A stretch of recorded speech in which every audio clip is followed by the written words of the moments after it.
Bismillahirrahmanirrahim. Assalamualaikum warahmatullahi wabarakatuh. Alhamdulillahi rabbil alamin. Allahumma salli wa sallim wa barik ala sayyidina Muhammadin wa ala alihi wa sahbihi ajma'ina, amma ba'du. Subhanaka la ilma lana illa ma 'allamtana innaka antal alimul hakim. Rabbi shrah li sadri wa yassir li amri wahlul 'uqdatam min lisani yafqahu qawli wasaddid lisani wahdi qalbi bihaqqi sayyidina Muhammad sallallahu alaihi wasallam.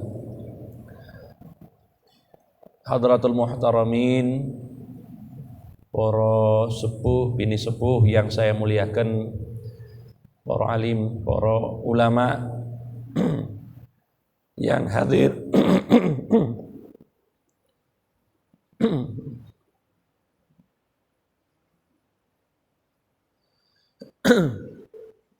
yang hadir pada kesempatan mulia ini.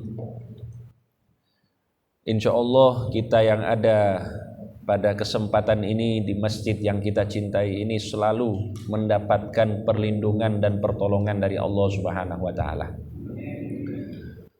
Alhamdulillah kita masih diberikan kesempatan dan kesehatan oleh Allah Subhanahu wa taala. Maka terus-teruslah bersyukur kepada Allah, karena dengan bersyukur maka kedua nikmat ini akan selalu kita dapatkan.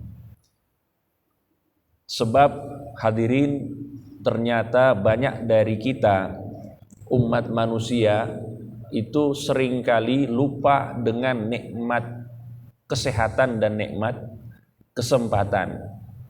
Dan hal tersebut disebutkan oleh Nabi Muhammad sallallahu alaihi wasallam, nikmatan maghmunun fihi ma katsirun minan nas as-sihhatu wal faragh. Terdapat dua nikmat yang kebanyakan dari manusia itu lalai. Dua nikmat itu adalah kesehatan dan waktu luang, yaitu kesempatan. Apalagi sekarang kita ini musim sakit ini. Musim sakit, Masya Allah. Mungkin kebanyakan dari kita punggungnya itu ada bekas kerokan karena masuk angin. Ya, meskipun sekarang ada label namanya, apa namanya, ya, orang yang demam, orang yang sakit batuk, flu, itu katanya kena Omikron. Tapi insya Allah kita semuanya dilindungi oleh Allah Subhanahu wa ta'ala dan selalu diberikan pertolongan oleh Allah agar selalu kuat, sehat, dan insya Allah semangat dalam ibadah kepada Allah Subhanahu wa ta'ala. Hadirin yang dirahmati Allah, kemudian juga selain bersyukur kepada Allah, kita juga menyampaikan sholawat dan salam untuk Nabi Muhammad sallallahu alaihi wasallam. Beliau yang menjadi panutan kita, beliau yang menjadi materi utama kita pada hari Rabu, malam Kamis di setiap pertemuan, yaitu kita membahas tentang kisah, tentang sosok dari Nabi Muhammad sallallahu alaihi wasallam yang telah dikatakan di dalam Al-Qur'an bahwa beliau ini adalah satu-satunya suri tauladan yang paling ideal untuk kita umat akhir zaman ini yang beruntung menjadi umatnya beliau Nabi Muhammad sallallahu alaihi wasallam.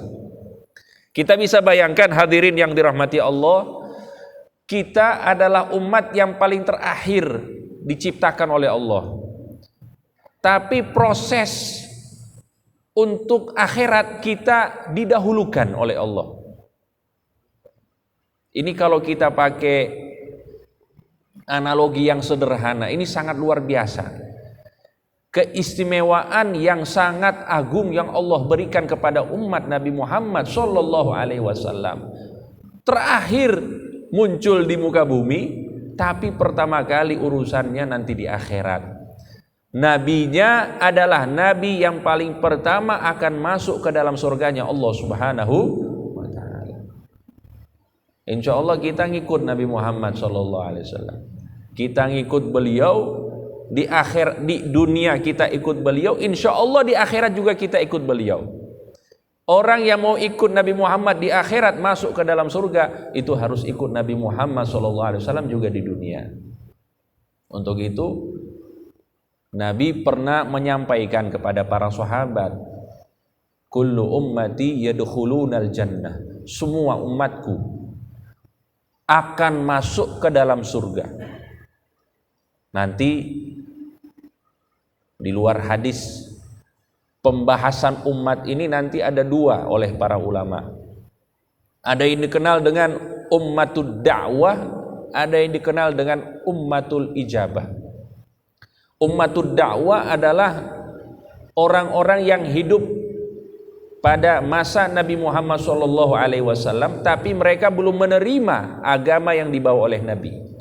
Ini namanya ummatud da'wah. Ada namanya ummatul ijabah. Ummatul ijabah ialah orang-orang yang hidup di zamannya Nabi, di masanya Nabi atau setelah masanya Nabi, yaitu kita semuanya, kemudian sudah beriman dengan agama, dengan ajaran yang dibawa oleh Nabi Muhammad SAW. Maka ini yang dimaksud di dalam hadis ini. Semua umatku, yaitu umat yang telah menjawab seruanku, pasti akan masuk ke dalam surga, kata Nabi Muhammad SAW. Amin Allahumma. Semua umatku akan masuk ke dalam surga illa man aba, kecuali yang tidak mau. Bapak-bapak, ibu-ibu, saya tanya, mau masuk surga atau tidak mau? Mau masuk surga atau tidak mau ini? Ya kalau tidak mau, tidak pergi ke masjid. Ya buktinya kita pingin kehidupan yang lebih enak di akhirat, ya buktinya kita rajin-rajin ibadah kepada Allah Subhanahu wa taala. Maka semua dari kita mau masuk surga. Kata Nabi, semua umatku akan masuk ke dalam surga kecuali yang tidak mau. Maka sahabat bingung ini. Qalu wa man ya'bar ya Rasulullah. Kalau begitu wahai Rasulullah, siapa yang tidak mau masuk surga? Yang mana surga ini sudah dijelaskan olehmu, mala ainun ra'at. Di dalam surga itu kenikmatannya tidak pernah dipandang oleh mata. Artinya keindahan yang paling indah yang kita pandang oleh mata kita, itu jauh lebih indah keindahan yang ada di dalam surganya Allah Subhanahu wa taala. Wala udhunun sami'at, dan tidak pernah didengarkan keindahannya. Gambaran keindahan itu tidak pernah didengarkan oleh telinga manapun. Itulah surganya Allah Subhanahu wa taala.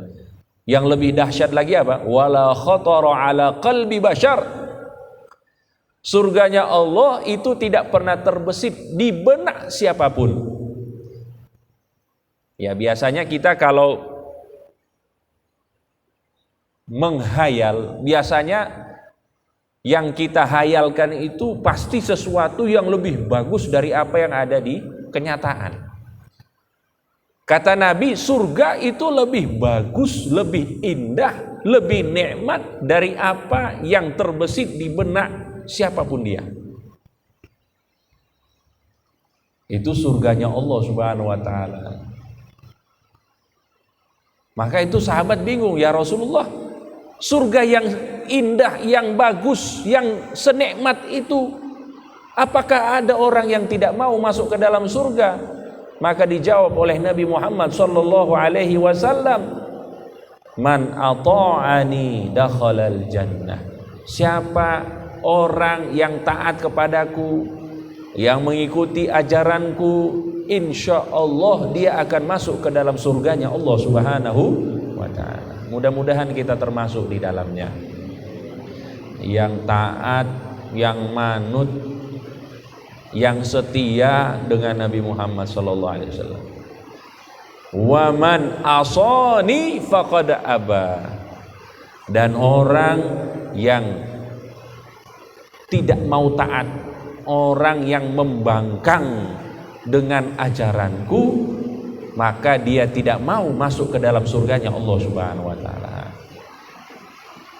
Jadi orang yang tidak mau masuk ke dalam surga itu orang yang bermaksiat kepada Allah, yang tidak mau ikut Nabi Muhammad sallallahu alaihi wasallam.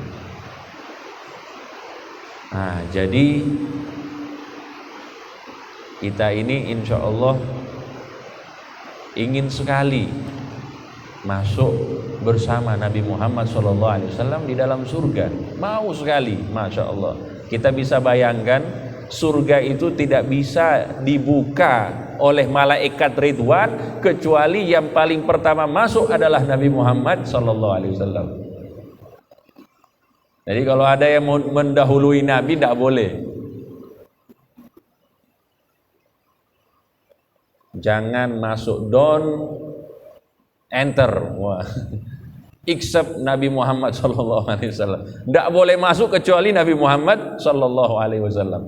Kalau Nabi Muhammad sudah masuk, baru umatnya. Nabi Muhammad masuk, para nabi ikut masuk, kemudian umatnya Nabi Muhammad sallallahu alaihi wasallam. Masya Allah. Maka kita alhamdulillah menjadi umatnya Nabi Muhammad sallallahu alaihi wasallam, dan termasuk tanda syukur kita kepada Allah berkat Nabi Muhammad sallallahu alaihi wasallam ini kita mempelajari tentang Nabi Muhammad sallallahu alaihi wasallam, tentang sosoknya beliau, tentang pelajaran atau perjalanan hidup beliau, kemudian pelajaran-pelajaran, ajaran-ajaran yang beliau sampaikan kepada kita, semuanya kita pelajari dari diri Nabi Muhammad SAW, dengan harapan kita itu kalau makin kenal makin sayang. Karena ada istilah apa? Tak kenal maka tak sayang. Orang mau sayang Nabi tapi nggak kenal Nabi, ya bohong. Harus kenal dulu. Harus kenal dulu baru sayang. Ya, orang saya sayang sama Nabi, saya cinta Nabi, tapi nggak kenal Nabi. Nah, berarti apa? Kita harus menambah pengetahuan kita tentang Nabi, dan insya Allah siapapun yang mempelajari kehidupannya Nabi, insya Allah makin cinta setiap harinya kepada Nabi Muhammad SAW. Setiap kali kita dapat pelajaran hidup dari Nabi, pasti kita makin sayang, makin cinta Nabi Muhammad SAW. Bahkan ada sebuah kisah, mungkin kita pernah dengar, seorang doktor yang dikenal dengan ahli kristolog, namanya Ahmad Deedat. Ya, Ahmad Deedat ini beliau ahli debat. Mungkin bapak-bapak, ibu-ibu juga pernah melihat video debatnya beliau. Ahmad Deedat itu pernah berhadapan dengan seorang profesor dari Amerika, profesor perempuan. Profesor ini dia sudah mengumpulkan keburukan-keburukan Nabi Muhammad SAW. Saking bencinya kepada Nabi, keburukan-keburukannya Nabi itu dikumpulkan, dibuat jurnal. Pokoknya dia ingin mengungkapkan bahwa nabinya orang Islam ini tidak benar. Akhirnya apa? Ahmad Deedat dengan kecerdasannya ingin menggugah hati profesor ini. Akhirnya apa? Dikasih buku. Bukunya itu Prophet Muhammad SAW. Jadi Nabi Muhammad SAW yang sudah diterjemahkan bahasa Inggris. Terus dikasih bukunya, tapi cover bukunya dicopot. Karena kalau sudah tahu ini tentang biografi Nabi Muhammad SAW, pasti dia tolak, tidak mau baca. Jadi dicopot, covernya dicopot, kemudian dikasih bukunya. Nah, berhubung beliau ini profesor, dan profesor itu kan ya seperti ya bapak-bapak ibu-ibu yang dosen ya rajin baca. Itu buku setebal ini katanya bisa dihabiskan dengan cepat, katanya hanya 3 hari. Dengan kesibukan yang ada bisa menghabiskan buku biografinya Nabi selama 3 hari. Terus setelah 3 hari si profesor ini berjumpa lagi dengan Ahmad Dedat. Langsung mengungkapkan, Masya Allah, dia berkata, saya tidak pernah membaca biografi manusia sehebat ini. Tidak ada manusia yang paling sempurna melebihi orang ini. Jadi dipuji-puji Nabi Muhammad SAW. Sampai si profesor bilang, kalau saya berjumpa dengan orang ini, maka saya mau tunduk dan bersujud di hadapan orang ini. Karena orang ini bukan orang ini. Ini bukan manusia sembarangan. Ini pasti manusia pilihan Tuhan.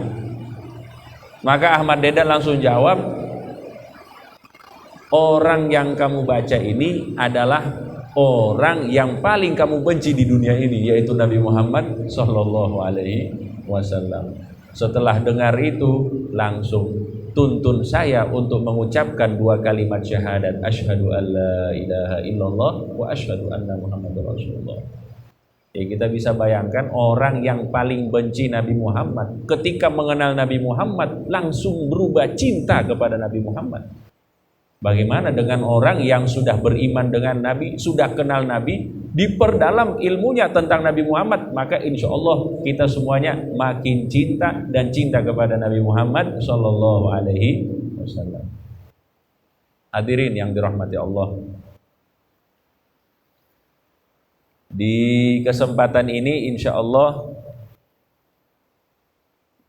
kita akan mengkaji lanjutan dari kitab Fikih Sirah karya Syekh Muhammad Said Ramadan Al-Buti.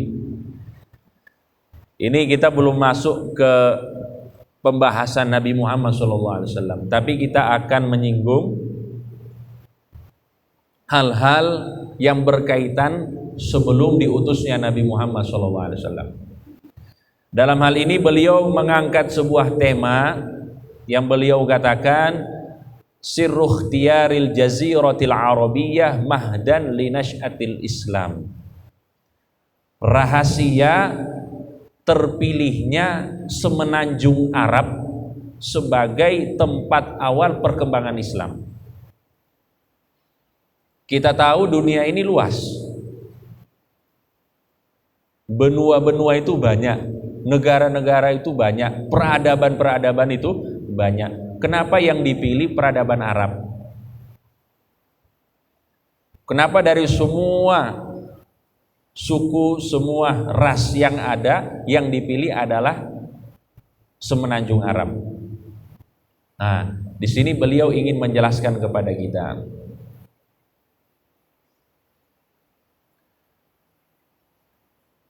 Yang intinya beliau mengatakan bahwa pemilihan ini tidak sembarangan. Tidak karena misalnya ada unsur tertentu atau apa, itu tidak sembarangan. Tapi ini pasti ada hikmah yang agung yang Allah Subhanahu wa taala sudah tetapkan. Kenapa Islam ini, yaitu Islam yang dibawa oleh Nabi Muhammad SAW dan Rasulnya juga berasal dari semenanjung Arab. Beliau berkata bahwa untuk menjelaskan keistimewaan-keistimewaan dari bangsa Arab kemudian negeri Arab, kita bisa melihat dari beberapa aspek. Nah, di sini diajak kita bisa istilahnya menganalisis ya, kalau bahasa-bahasa akademiknya. Ya, kita melihat dari sisi watak orang-orangnya, kemudian dari letak geografisnya, kemudian dari kebiasaan-kebiasaan ataupun peradaban mereka. Nah, ini yang akan dibahas pada kesempatan ini. Hadirin yang dirahmati Allah, ini langsung saja. Dulu sebelum diutusnya Nabi Muhammad SAW, semenanjung Arab itu dikelilingi oleh beberapa peradaban. Sebutlah ada 4 peradaban. Yang pertama peradaban Persia, yang kedua peradaban Romawi, yang ketiga peradaban Yunani, yang keempat peradaban India. Ini yang paling besar peradabannya, yang mengelilingi semenanjung Arab.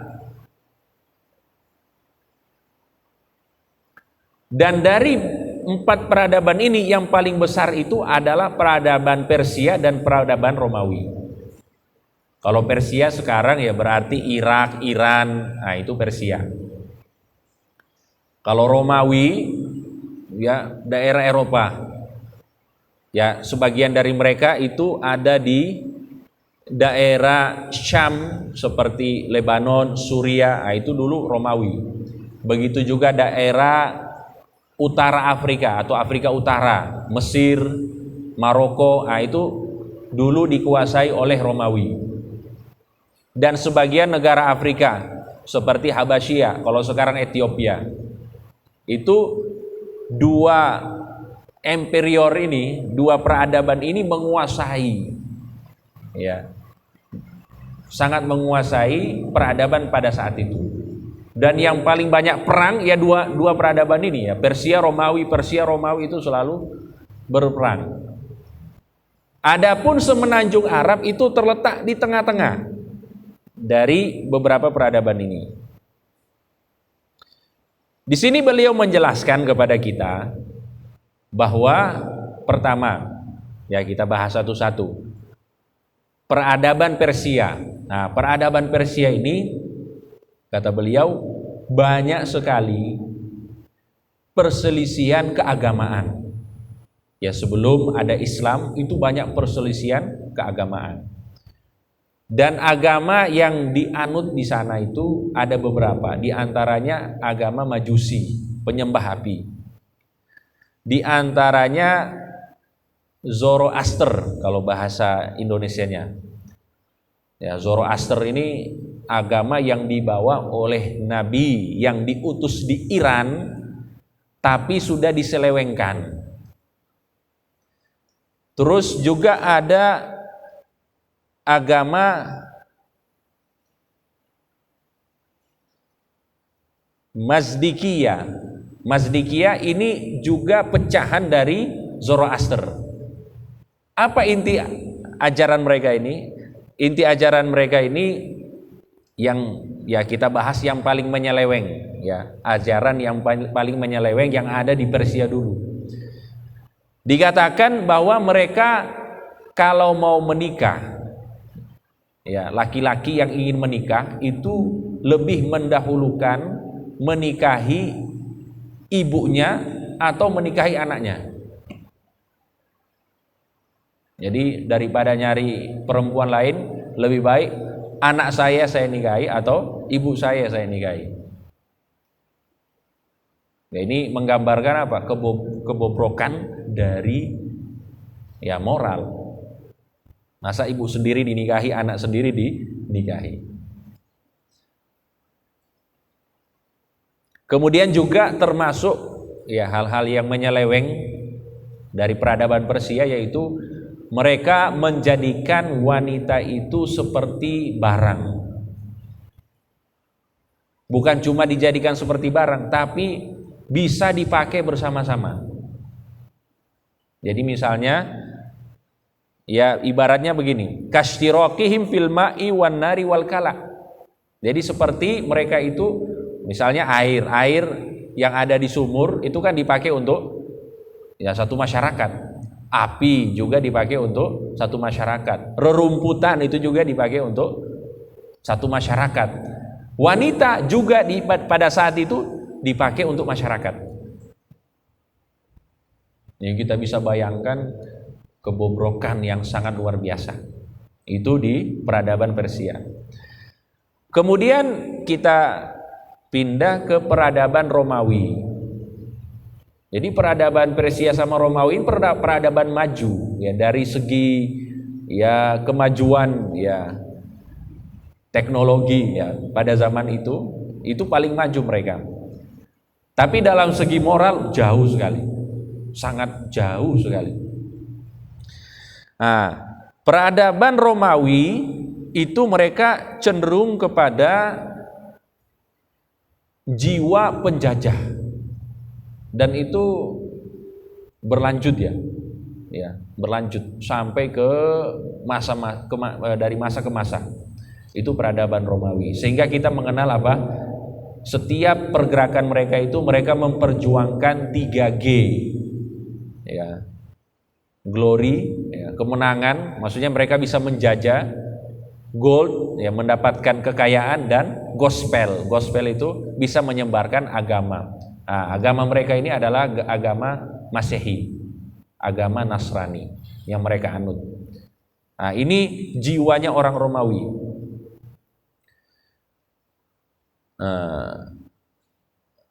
Adapun hal-hal yang istilahnya yang nyeleneh dari mereka itu ya banyak ya, termasuk masalah-masalah perbudakan itu sangat merambak sekali di Romawi, dan juga masalah ekonomi, banyak sekali pihak-pihak yang dirugikan dalam hal ekonomi ya pada saat itu. Jadi penguasanya itu korup lah pada saat itu. Penguasa Romawi itu pada saat itu sangat korup, sehingga masyarakatnya meskipun mereka peradaban maju itu pada susah. Kemudian hukum juga sangat tidak adil, tidak ditegakkan. Itu pada peradaban Romawi. Adapun peradaban Yunani itu kebanyakan dari mereka itu membahas masalah-masalah filsafat. Itu Yunani. Nah, sampai ya sekarang kita ya sedikit banyak mempelajari filsafat-filsafat Yunani. Begitu juga mereka banyak membahas tentang dongeng-dongeng, ya hal-hal yang bersifat hayalan yang tidak nyata.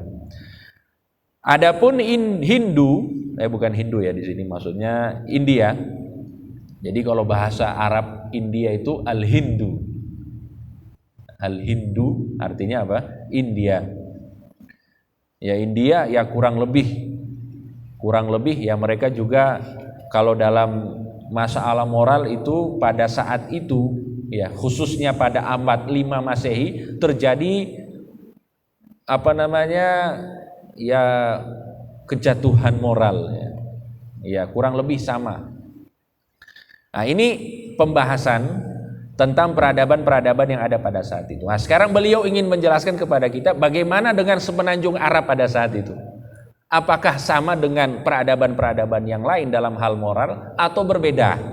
Nah, di sini beliau menjelaskan bahwa kanat staba'ihum ashbah ma takunu bil maddati al-kham. Kata beliau, orang-orang Arab pada saat itu peradabannya tidak maju dibandingkan peradaban-peradaban yang ada. Kebanyakan dari mereka itu hidupnya nomaden. Pokoknya di mana ada air, ada makanan, di situ mereka hidup. Habis air, habis makanan, pindah tempat lagi. Ya seperti itu orang Arab pada saat itu. Tidak memiliki tempat tinggal yang tetap. Tidak memiliki peradaban yang maju sebagaimana peradaban-peradaban yang lain. Tapi mereka memiliki keunggulan dalam hal moral. Ibaratnya begini, mereka itu masih, kalau bahasa kita ini masih polos, karena tidak memiliki hubungan dengan negeri luar, kecuali hanya orang-orang tertentu, dan itu pun dalam waktu yang singkat, palingan hanya untuk dagang. Ya mereka pergi ke Syam pada musim panas, pergi ke Yaman pada musim dingin. Karena kalau musim panas di negeri Syam itu tidak terlalu panas, musim dingin di negeri Yaman tidak terlalu dingin. Jadi mereka melakukan perdagangan. Cuma itu. Dan kebanyakan masyarakatnya itu belum terkontaminasi. Maka watak manusia yang masih suci itu masih dimiliki oleh mereka. Kemudian di sisi lain, banyak dari penduduk Arab itu masih berpegang dengan agama yang dibawa oleh Nabi Ibrahim alaihissalam, yang tidak lain adalah agama Islam. Nah, itu yang dikenal dengan ad-dinul hanifiyah, yaitu agama yang lurus. Agamanya Nabi Ibrahim, agamanya Nabi Ismail alaihissalam. Jadi warisan agamanya ada, kemudian mereka itu masih polos wataknya. Hanya saja begini hadirin, semakin jauh generasi itu dari Rasulnya, maka semakin menurun kualitasnya. Maka kita tidak bisa membandingkan diri kita dengan para sahabat Nabi Muhammad SAW. Ya jauh. Jauhnya itu bainas sama was sumur. Antara langit dan sumur, bukan langit dan bumi. Lebih dalam lagi jauhnya. Karena apa? Karena jaraknya kita dari Nabi Muhammad ya jauh. Begitu juga orang-orang Arab pada saat itu. Jaraknya mereka dari Nabi Ismail alaihissalam jauh sekali. Karena jauh itu maka ya pastinya ada juga yang menyeleweng. Kualitasnya menurun. Apalagi di dalam riwayat disebutkan mereka itu dulu semuanya sepakat bahwa agama yang kami anut adalah agamanya Nabi Ibrahim, Nabi Ismail alaihissalam, yaitu agama Islam. Tapi ada sebuah riwayat yang menyebutkan ada seseorang yang bernama Amr bin Luhai. Ini perlu dihafal nih nama orang ini, karena dia ini adalah orang yang paling pertama yang membawa berhala ke tanah Arab. Namanya Amr bin Luhai. Amr bin Luhai. Amr bin Luhai dulu ini pemuka agama di Arab. Tapi dia pergi ke negeri Syam, kemudian dia lihat di Syam itu banyak berhala. Terus dia lihat, oh kayaknya kalau dibawa ke Arab bagus ini. Akhirnya dibawa ke Arab. Jadi berhala pertama yang masuk di negeri Arab itu namanya Hubal. Hubal itu berhala yang terbuat dari batu akik. Ya, bapak-bapak sering pakai batu akik ini. Tapi itu bukan berhala, beda kan. Ini berhala Hubal ini terbuat dari batu akik warna merah. Batu akik warna merah, bentuknya seperti manusia, tangan kanannya putus. Terus orang Arab masang tangan kanannya itu diganti dengan emas. Itu Hubal. Berhala yang pertama masuk ke tanah Arab. Kemudian Hubal ini menjadi cikal bakal muncul berhala-berhala yang lain. Untuk itu di dalam sebuah hadis Nabi Muhammad SAW bersabda, ketika peristiwa Isra dan Mi'raj, aku melihat dari salah satu peristiwa yang diperlihatkan oleh Allah, aku melihat Amr bin Luhai. Dia di neraka sambil jalan dia membawa isi perutnya. Jadi Amr bin Luhai ini membawa isi perutnya, ususnya itu keluar. Dia sambil membawa ususnya berjalan di neraka sebagai hukuman dari Allah Subhanahu wa taala karena dia yang menjadi sebab orang-orang menyembah berhala di tanah Arab. Hadirin yang dirahmati Allah Subhanahu wa taala. Ini bisa dilanjut ini? Berapa menit lagi? Lanjut ya. Memang kalau hujan-hujan gini enak tidur sebenarnya.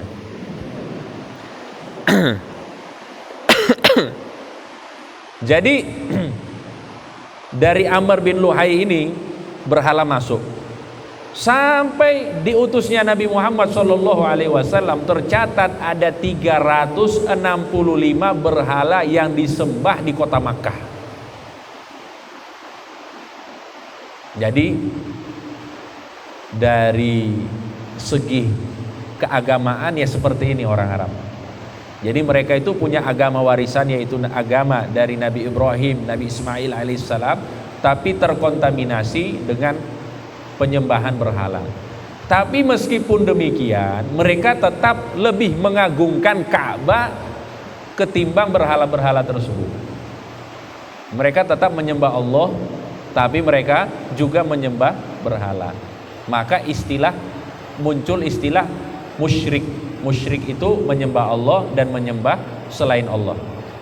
Kalau kafir, tidak menyembah Allah dan tidak menyembah selain Allah, itu kafir. Atau menyembah selain Allah dan tidak menyembah Allah, itu kafir. Hadirin yang dirahmati Allah Subhanahu wa taala. Nah, jadi ini ya gambaran tentang peradaban-peradaban yang ada di sekeliling peradaban Arab dan bagaimana juga peradaban Arab tersebut. Kemudian dikatakan di sini termasuk ciri-ciri peradaban orang Arab itu karena mereka itu tertutup, masih polos, mereka tidak memiliki keterampilan dalam hal tulis menulis, maka dikenal dengan ummiyin, umat ataupun peradaban yang buta huruf kalau bahasa kita, tidak bisa menulis dan tidak bisa membaca. Dan ini sebenarnya menjadi rahasia dari Allah Subhanahu wa taala dan menjadi hikmah kenapa Rasulullah SAW diutus di sebuah peradaban yang tidak bisa membaca dan tidak bisa menulis. Salah satu hikmahnya supaya apa? Supaya tidak muncul tuduhan-tuduhan kepada Rasulullah SAW.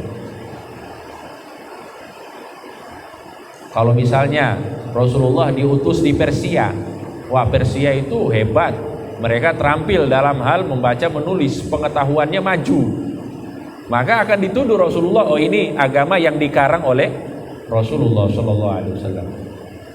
Nah, maka ini yang jadi hikmah kata Syekh Muhammad Said Ramadan Al-Buti.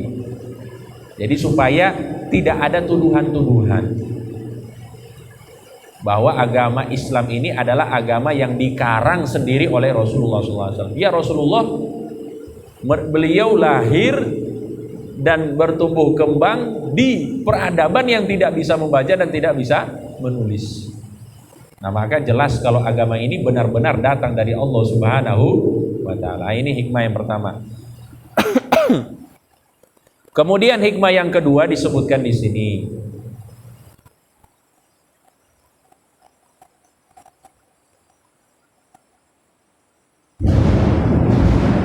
Bahwa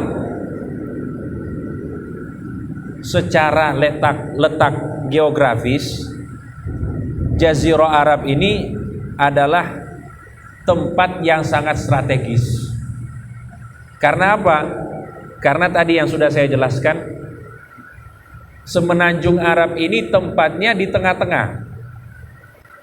Ya, kita bisa bayangkan sama-sama Jazirah Arab, di atasnya Romawi, di sebelah kirinya, di atas sebelah kirinya Yunani, sebelah kanannya Persia, sebelah Persia India, sebelah India ya Indonesia, sebelah kirinya benua Afrika. Artinya pas di tengah-tengah. Maka dalam penyebarannya itu akan sangat cepat.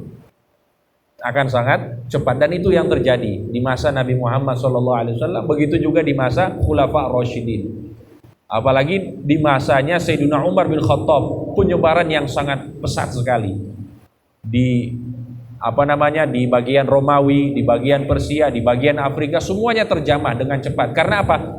Letak geografisnya itu sangat strategis di tengah-tengah. Itu yang menjadi hikmah pemilihan kenapa Jazirah Arab itu menjadi tempat turunnya wahyu dan diutusnya Nabi Muhammad SAW. Kemudian hikmah yang selanjutnya ialah agar supaya bahasa Arab itu bisa menjadi bahasa penerjemah pertama firman Allah Subhanahu wa taala. Karena ternyata hadirin yang dirahmati Allah, dari semua bahasa, ya setelah dilakukan banyak penelitian dan banyak hal yang sudah ya kita kaji, tidak ada bahasa yang paling sistematis yang paling bagus, yang paling kaya melebihi bahasa Arab, yang bisa menerjemahkan firman Allah Subhanahu wa taala dengan luas dan dalam. Dan pemilihan bahasa Arab ini kalau saya kaji itu panjang sekali. Ya intinya apa?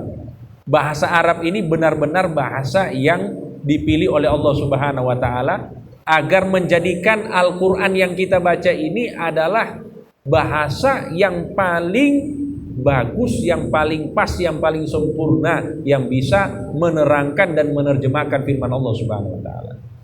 Nah, itu yang menjadi alasan juga. Jadi dari segi bahasanya, dari segi letak geografisnya, kemudian dari segi tabiat dari orang-orang Arab itu yang memang mereka masih polos dan juga mereka jauh dari keterampilan baca tulis. Inilah yang juga menjadi alasan kenapa semenanjung Arab itu dipilih oleh Allah Subhanahu wa taala sebagai tempat turunnya wahyu yang terakhir yang dibawa oleh Nabi Muhammad sallallahu alaihi wasallam. Dan hadirin yang dirahmati Allah, ini saya tutup. Ini supaya kita tidak termakan dengan isu-isu ya Islam itu bukan Arab dan lain sebagainya. Ya memang Islam bukan Arab, beda. Islam itu bukan Arab. Tapi kita harus mengakui bahwa pemilihan Rasulullah dari Arab dan tempat wahyu yang pertama itu adalah Arab. Ini harus kita akui keistimewaannya. Karena Allah Subhanahu wa taala telah berfirman di dalam Al-Qur'an, Allahu a'lamu haitsu yaj'alu risalatah. Allah yang Maha tahu di mana tempat yang paling pas risalah ini diturunkan. Bukan kita, bukan ilmuwan, bukan siapapun. Yang paling tahu itu apa? Allah. Allah tahu yang bisa mengemban risalah yang paling pertama dan menyebarkannya kepada seluruh dunia ini, itu Allah yang paling tahu di mana tempatnya dan siapa orang-orangnya. Nah, ini insya Allah bisa menjadi ya sedikit tambahan wawasan dan pengetahuan untuk kita semuanya. Dan insya Allah kita bisa berjumpa lagi di pertemuan-pertemuan yang akan datang dalam keadaan sehat walafiat, tidak kurang satu apapun. Dan insya Allah kita berharap ya makin hari makin bertambah pengetahuan kita tentang Nabi Muhammad SAW, sehingga makin cinta kita kepada Nabi Muhammad SAW. Amin amin Allahumma amin ya rabbal alamin. Wallahu ta'ala a'lam. Sallallahu ala sayyidina Muhammadin wa ala alihi wa sahbihi wasallam. Walhamdulillahi rabbil alamin. Wassalamualaikum warahmatullahi wabarakatuh.